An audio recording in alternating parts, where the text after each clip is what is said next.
नमस्कार, जोहार और सुप्रभात, गुड मॉर्निंग सभी का। आज हम लोग पढ़ेंगे ध्वनि चैप्टर और साउंड के बारे में जानेंगे कि साउंड क्या है, साउंड किस प्रकार से उत्पन्न होती है, ध्वनि की उत्पन्न की माध्यम क्या है और किस प्रकार से इसकी उत्पन्न होने की प्रक्रिया होती है, इसके बारे में जानेंगे। तो चलते हम लोग सिलसिलेवार ढंग से और क्रमबद्ध रूप से पढ़ेंगे और समझेंगे। चलते हैं। तो सबसे पहले हम लोग यहाँ पर देखेंगे ध्वनि साउंड के बारे में। तो ध्वनि क्या है? तो ध्वनि हमारा एक ऊर्जा है, ऊर्जा का रूप है। और यह ध्वनि जो यांत्रिक ऊर्जा है, यांत्रिक ऊर्जा कहने का मतलब हुआ कि यह मैकेनिकल रूप से, मैकेनिज्म रूप से उत्पन्न होती है। मतलब इस पर कोई बाह्य बल लगाकर, कोई मानवीय शक्ति लगाकर या कोई यांत्रिक रूप से इसको हम लोग ऊर्जा देने के काम करते हैं और ये ऊर्जा यांत्रिक ऊर्जा के रूप में इसको हम लोग जानते हैं। ध्वनि उत्पन्न कैसे होती है? तो ध्वनि उत्पन्न का हम लोग एक समझेंगे कि हम लोग का जो दुनिया के है जो पदार्थ है, वो पदार्थ 3 प्रकार के होते हैं, ठोस, द्रव और गैस। और ये सभी को पता है कि दुनिया के जितने भी वस्तु है जो बना हुआ है, चाहे वो ठोस अवस्था में हो या फिर आपका गैस अवस्था में हो या फिर आपका द्रव अवस्था में हो, सभी में छोटे छोटे कण से मिलकर बना है, अणु से मिला है। अणु को भी इसको विभाजित करते हैं तो उसमें इलेक्ट्रॉन, प्रोटॉन, न्यूट्रॉन आता है, उसके बाद अणु आता है। तो हर दुनिया की हर पदार्थ है वो अणु से मिलकर बना है। और जब ये अणु आपस में घर्षण करते हैं या रगड़ उत्पन्न होती है या फिर कंपन करती है तो हमारा ध्वनि उत्पन्न होती है। तो हम लोग इसको साफ तरीके से और सही तरीके से बोल सकते हैं कि जब किसी वस्तु पर हम लोग खुरचन करते हैं, घर्षण करते हैं, उसको रगड़ते हैं, उसको या फिर फूंक मारते हैं हवा में, तो वो फिर वो ध्वनि उत्पन्न होती है। तो हम लोग जान सकते हैं कि किसी भी ध्वनि उत्पन्न करने के लिए किसी भी पदार्थ पर हमें उस पर बल लगाना पड़ेगा, मतलब यांत्रिक रूप से उसको शक्ति देना पड़ेगा, चाहे वो खुरचन के रूप में हो, चाहे वो घर्षण के रूप में हो, चाहे वो आपका रगड़ के रूप में हो या फिर आपका फूंक मारकर हवा के माध्यम से उसको ध्वनि उत्पन्न करते हैं। तो ध्वनि उत्पन्न करने का ये हमारा एक माध्यम है और ये हमारा एक साधन भी कर सकते हैं। ध्वनि कंपन के मतलब हुआ इधर उधर, तेजी से इधर उधर होना, मतलब तेजी से किसी भी कण को इधर उधर होना ही कंपन कहलाता है। और ये जब तक किसी ठोस या फिर द्रव या गैस में जब तक कंपन नहीं होगी तब तक ध्वनि का उत्पन्न होना भी संभव नहीं है। और ध्वनि का उत्पन्न मतलब आवाज का उपयोग जो हमारे मस्तिष्क उसको रीड करता है कि किस प्रकार का हमारी आवाज है, किस प्रकार की हमारी ध्वनि है, इसको हम लोग मस्तिष्क रीड करता है, उसको समझता है। तो हम लोग चलते हैं ध्वनि का संचरण को जो माध्यम कह सकते हैं। ध्वनि गमन कहाँ पे करती है, गति उसमें किस माध्यम से गति करती है, किस माध्यम से वो गमन करती है। तो ये ठोस, द्रव, गैस तीनों में ये ध्वनि गमन करती है। ठोस में भी ध्वनि का गमन होता है, संचरण होता है, और आपका गैस में भी होता है और आपका द्रव में भी होता है। तो हम लोग यह कह सकते हैं ध्वनि एक विक्षोभ है, तरंग है। ध्वनि को हम लोग तरंग के रूप में भी जान सकते हैं। और ये आपका तरंग एक विक्षोभ है, दो एक ही शब्द है, कुछ जरा सा अलग है, बाकी दोनों समानता एक ही पाया जाता है। तो हम लोग देखते हैं कि ध्वनि का जो संचरण होता है, जो ध्वनि का गमन है, उस सबसे सामान्यतः जो सबसे जनरल उसका जो माध्यम है वो हवा है। हवा के माध्यम से ध्वनि का जो संचरण है, गमन है, वो ज़्यादा देखा जाता है। मतलब कहने का अर्थ हुआ हम लोग इसको प्रैक्टिकली देख सकते हैं कि हम यहाँ पर बोल रहे हैं तो बोलने का जो इसमें कंपन हो रही है हवा में टच हो रहा है, हवा में टच करते करते उसका जो अणु है उसमें टच हुआ और टच करते करते वो जाकर आपके कान तक जाती है। तब हम जो क्या बोल रहे हैं उस कंपन को कान रीड करती है और रीड करने के बाद प्रोसेसिंग करने के बाद आपको मस्तिष्क में फिर आउटपुट के रूप में आपको मस्तिष्क देता है कि किस चीज़ का ध्वनि था। तो यह है। अब यहाँ पर आता है कि ध्वनि का दो इसमें पहलू है, दो इसके बात है। पहला संपीड़न, विरलन।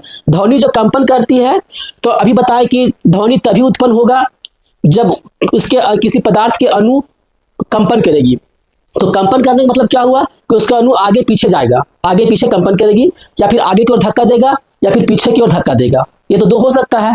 कंपन का मतलब ही हुआ कि जल्दी से, तेजी से इधर उधर जाना। तो इसका मतलब हुआ कि जो हमारा अणु है, जो पदार्थ का अणु है, वो पदार्थ चाहे ठोस हो, चाहे गैस हो, चाहे द्रव हो, उसके अणु आपस में अपने आप में कंपन करेगी, मतलब आगे धक्का देगी, पीछे धक्का देगी। तो यहाँ से दो बात निकलता है कि जब पदार्थ के अणु कंपन के दौरान आगे की ओर धक्का देता है तो उसे संपीड़न कहते हैं।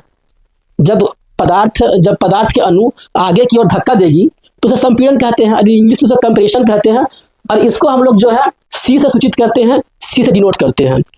मतलब क्या हुआ कि आगे की ओर धक्का दे रहा है, जो कंपन हो रही है वो आगे की ओर धक्का दे रहा है, मतलब कंप्रेशन कर रहा है, इसलिए उसे सी से डिनोट करते हैं, सूचित करते हैं। उसके बाद अगर आगे की ओर धक्का दिया तो पीछे, जब आगे की ओर धक्का देगा तब वहां पर उच्च दाब की स्थिति उत्पन्न होती है। मतलब संपीड़न में जब ध्वनि का कण जो है संपीड़न कर रहा है, कंप्रेशन कर रहा है, तो कंप्रेशन के दौरान वो उच्च दाब की जो स्थिति है वो उत्पन्न करती है। फिर इसका उल्टा क्या होता है कि फिर वो जो ध्वनि जो आगे की ओर धक्का दिया फिर वो पीछे की ओर धक्का देगा, और जो पीछे की ओर धक्का देने की जो प्रक्रिया है उसे विरलन कहा जाता है।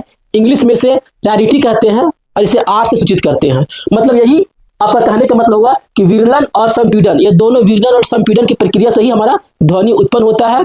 विरलन मतलब पीछे की ओर धक्का देना, जहां पर निम्न दाब की स्थिति उत्पन्न होती है, और संपीड़न का मतलब होता है आगे की ओर धक्का देना, जहां पर उच्च दाब का स्थिति उत्पन्न होती है। इसे कंप्रेशन भी इंग्लिश में कहते हैं। एक को हम लोग कंप्रेशन कहते हैं मतलब सी, और दूसरे को रैरिटी कहते हैं। विरलन मतलब आपका रैरिटी मतलब विरलन होता है जो पीछे की ओर धक्का देता है, जो निम्न दाब की स्थिति उत्पन्न करती है। तो ये था हमारा कंप्रेशन और आपका रैरिटी। अब इसके बाद हम लोग आगे चलेंगे कि अभी भी बताया कि ध्वनि हमारा तरंग है, और वो कौन सा तरंग है, वो यांत्रिक तरंग है। एक यांत्रिक तरंग के रूप में ध्वनि को जानते हैं। तो जो तरंग है वो दो प्रकार की तरंगे हैं।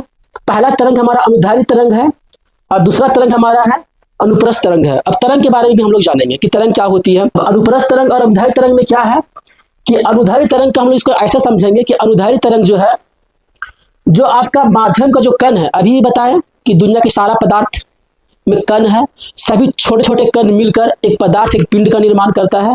जिसका कण ज्यादा संघनित होती है, ज्यादा सटा सटा होता है, वो ठोस कहलाता है। जिसका कम होता है वो आपका द्रव कहलाएगा, और जिसका सबसे कम होता है वो गैस कहलाता है। ठीक है, तो सब कण का जो संपीड़न, कंप्रेशन ऑफ द मैटर निर्भर करता है कि वो किस अवस्था में रहेगा। तो यहाँ पर अब बात आता है अनुधारी तरंग का। तो अनुधारी तरंग में क्या होता है ना कि उसका जो कंपन है, कंपन जो कण करती है वो आपका समानांतर रूप से करती है। मतलब यहाँ पर फोटो में दिखाया गया है कि यहाँ पर जो कंपन हो रही है वो समानांतर एक समान रेखा में कंपन होती है, जो अनुधारी तरंग का रूप लेती है। मतलब अनुधारी तरंग कहलाता है। अगर इसको हम डिफिनेशन के रूप में जानेंगे, परिभाषा के रूप में जानेंगे, तो कह सकते हैं कि किसी भी पदार्थ का माध्यम का कण जब समानांतर रूप से पैरेलल रूप से कंपन करेगा तो वो आपका अनुधारी तरंग कहलाता है। यह उत्पन्न तीनों माध्यम में होता है, ठोस में भी होता है, द्रव में भी होता है, गैस में होता है। अनुधारी तरंग जो उत्पन्न आपका ठोस अवस्था में भी हो सकता है, द्रव अवस्था में भी हो सकता है, और गैस अवस्था में भी हो सकती है। और इसको उदाहरण के रूप में हम लोग जानेंगे तो स्प्रिंग में जो उत्पन्न जो तरंग होती है वो आपका अनुधारी तरंग का उदाहरण है। ध्वनि तरंग हमारा अनुधारी तरंग का उदाहरण है। मतलब इसको कह सकते हैं कि इसका जो कण है वो समानांतर रूप से कंपन करेगी, मतलब वो समानांतर रूप से कंपन होगा तो अनुधारी तरंग हो गया। दूसरा हमारा जो वेव्स तरंग, मतलब वेव्स इंग्लिश में उसको वेव्स कहते हैं। तो अब दूसरा वेव्स हमारा अनुप्रस्थ वेव्स, मतलब अनुप्रस्थ तरंग है। इसका क्या है कि इसका जो कण है, जो माध्यम में, जो जिस माध्यम से ये तरंग गुजरेगी उस माध्यम के कण को लंबवत रूप में इसको कंपन करती है। लंबवत मतलब ऊपर नीचे जो होता है उसको है। तो लंबवत में जो होता है आप फिगर में देख सकते हैं, इसका जो कंपन है ऊपर जाएगा फिर नीचे आएगा, ऊपर जाएगा फिर नीचे आएगा, ऊपर जाएगा फिर नीचे आएगा, मतलब ऊपर नीचे होते रहता है। और ये केवल अनुप्रस्थ तरंग दो माध्यम में होती है। पहला ठोस, द्रव, गैस में ये नहीं होती है। यह तरंग केवल ठोस में हो सकती है, द्रव में हो सकता है, गैस में यह नहीं होती है।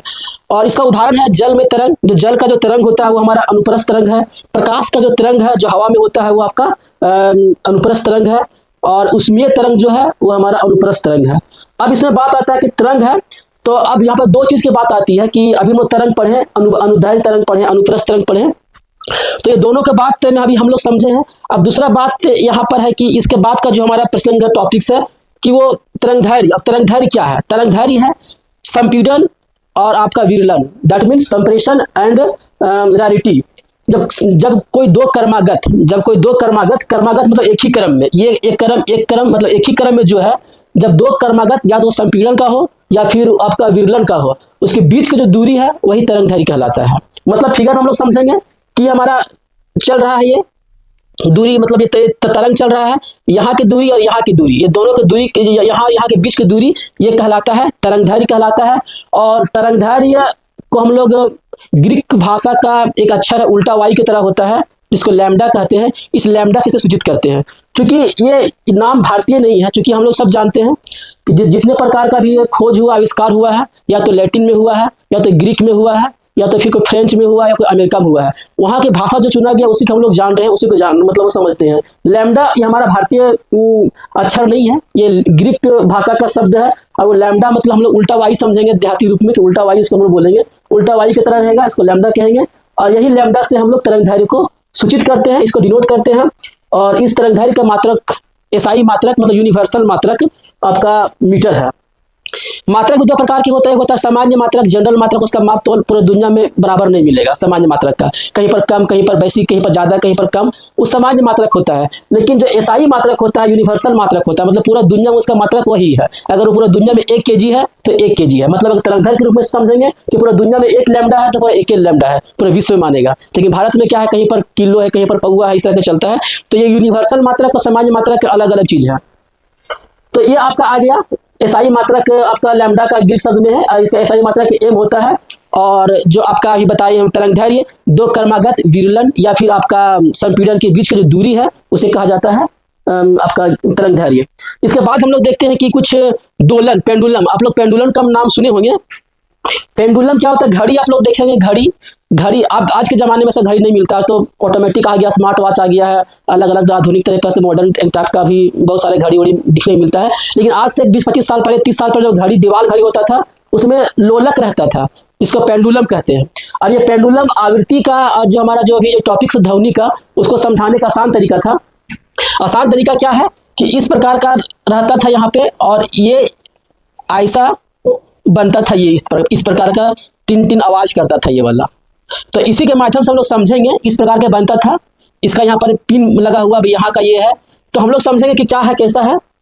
कंपन को समझने के लिए घड़ी का पिन ही अच्छा रहता है। घड़ी का जो लोलक है, पेंडुलम हम लोग बोलते थे, बच्चा में पढ़ते थे तो पेंडुलम ही नाम उसका इंग्लिश में। तो पेंडुलम ही मतलब समझने के लिए अच्छा मतलब माध्यम है ध्वनि के कंपन के बारे में। इसमें हम लोग क्या समझें कि अगर एक घड़ी का कोई यहाँ पर लोलक लटका हुआ है, मतलब एक तार से कोई भारी धातु का वस्तु बीच में लटकाया गया है, और इसको एक बार यहाँ से छोड़ दिया जाए तो कंपन करेगा, मतलब आगे भी जाएगा, पीछे भी आएगा, आगे भी जाएगा, पीछे भी जाएगा। अब इससे हम लोग समझेंगे कि क्या है, मतलब अगर वस्तु को लाकर, अगर जो इस पेंडुलम है, इसका एक लोहा का वस्तु है, इसको लाकर यहाँ से छोड़ते हैं तो यहाँ पर आता है और यहाँ पर भी जाता है। मतलब इसका जो दूरी, मतलब यहाँ के जो दोलन करने में कितना बार दोलन करेगा, कितना बार यहाँ से यहाँ तक दूरी को मतलब जाएगा, आना जाना करेगा, वो आवृत्ति कहलाता है। और यहाँ से यहाँ में जाने का जो समय लगा वो आवर्त काल कहलाएगा। ये हो गया। और आवृत्ति का जो मात्रक है वो हर्ट्ज होता है। आवृत्ति का जो मात्रक है वो हर्ट्ज है, मतलब ध्वनि का जो हम लोग मापते हैं कि कौन कितना ध्वनि है, उसको हर्ट्ज में मापते हैं। ध्वनि का जो आवृत्ति का जो मात्रक है जो हर्ट्ज कहते हैं। अब यहाँ पर बात स्पष्ट हो चुका है कि जिसकी आवृत्ति ज़्यादा होगा वो ज़्यादा तेज आवाज़ निकलेगा, और जिसका आवृत्ति कम होगा उसका कम आवाज़ निकलेगा। मतलब इसको आवाज़ को मापने के लिए आता है तारत्व आता है, तारत्व बोलते हैं। तारत्व क्या है कि आवृत्ति की संख्या जो है, जो दोलन, जो आवृत्तियों की जो संख्या है, उस आवृत्ति की संख्या कितना बार अधिक, कितना आवृत्ति हो रहा है। जितना अधिक आवृत्ति होगा उतना तारत्व अधिक होगा, और जितना कम आवृत्ति होगा उतना तारत्व कम होगा। मतलब आवृत्ति की संख्या जितना अधिक हुआ उतना तारत्व अधिक होगा, और जितना आवृत्ति की संख्या कम हुआ उतना तारत्व कम होगा। इसका हम लोग उदाहरण के रूप में जान सकते हैं कि अगर सीटी बजाता है तो उसमें कंपनों की संख्या ज़्यादा रहती है, जिसमें आवृत्ति ज़्यादा रहता है, तो उसका सुरीली आवाज़ निकलता है, बहुत दूर तक जाएगा। और कोई धीरे से आवाज़ निकालता है तो उसका तारत्व कम होता है, तो उसकी बहुत कम तक उसका आवाज़ जाता है। तो ये तो आवर्त काल, आवृत्ति और हर्ट्ज। और हर्ट्ज क्या है, हर्ट्ज आपका आवृत्ति का मात्रक है, आवृत्ति है ये, इसको हम लोग मापते हैं।